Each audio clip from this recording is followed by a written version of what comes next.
Página 38 do livro 8 de História da Igreja. Vamos ao item 21 do material didático. Vamos falar de Lutero e a Rosa Cruz. Bom, estamos falando de Lutero e a maçonaria. Eu mostrei para vocês que Lutero, ele com certeza foi influenciado e protegido pela maçonaria, e todos os protestantes na história assim são, não? Influenciados e protegidos pela maçonaria. Consegui distinguir ali dentro quem está dentro da maçonaria, se ele é um maçom enganado ou se é um maçom satanista declarado, isso é difícil de saber, tá bom? Teria que ir lá dentro investigar, e nós cristãos não vamos querer nos envolver com essas coisas, né? Pois bem, mas eu vou citar aqui um outro exemplo de história, tá ok? Exatamente retratando a maçonaria e, nesse caso, a ligação com a Rosa Cruz, que é uma corrente da maçonaria, tá bom?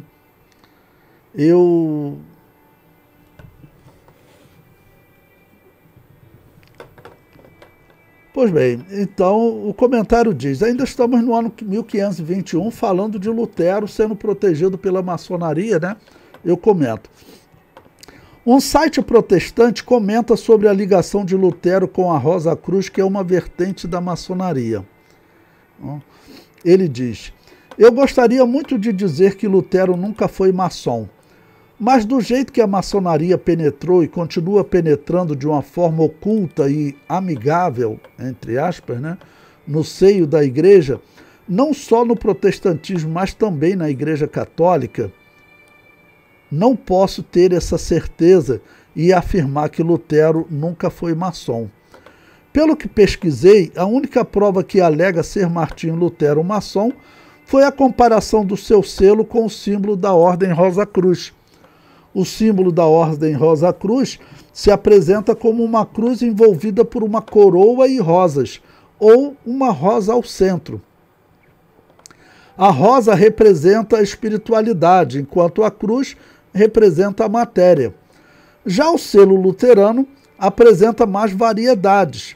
Apenas a cruz lembra o sacrifício do Senhor Jesus Cristo pelos nossos pecados, para não perecermos e para que tenhamos a vida eterna. Pesquisando mais a fundo, constatei que a reforma luterana e o rosacrucianismo surgiram mais ou menos na mesma época, como forma de contestação ao despotismo da Igreja Romana, como informei acima. Portanto, de início, ambos carregavam uma mesma linha de pensamento, referente aos protestos contra o domínio e a corrupção presente na Igreja Romana.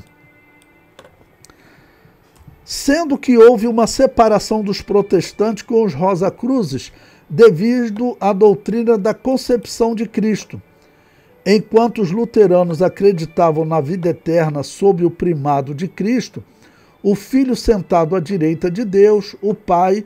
Os Rosacruzes acreditavam no Cristo como uma figura interior de cada místico, que deve se esmerar na autopreparação para atingir esse estado de consciência, podendo vencer a morte. O site Maçons Progressistas define a maçonaria como um ramo da reforma protestante. Está aí o site completo. Então, primeiro eu coloquei, né, o site Protestantismo, que ele não nega, e ele nem comenta o fato de Lutero ter sido protegido por um príncipe maçom, tá ok? E já o site Maçons Progressistas, eles colocam, né, que eles são um ramo da reforma protestante. Eu digo que, na verdade, é o oposto. A reforma protestante é um ramo da maçonaria. E ele comenta, esse site ele comenta, né? A mentalidade que deu origem ao pensamento maçônico, tal como ele surgiu e ganhou corpo no início do século XVII, é claramente uma obra de pensadores místicos, de mentalidade reformista, que surgiram durante o século XIV. Fortaleceu-se durante o século XV e finalmente amadureceu e se tornou uma verdadeira escola durante o século XVI. Por que ele colocou que começou lá no século XIV? Porque foi no século XIV, tá bom? Nos anos 1300, lembrando que o século XIV ele começa no ano 1301 e vai até o ano 1400. Foi nesse período que a Igreja Católica se uniu ao rei da França para acabar com a ordem dos templários, que vai gerar a maçonaria, ou que era maçônica.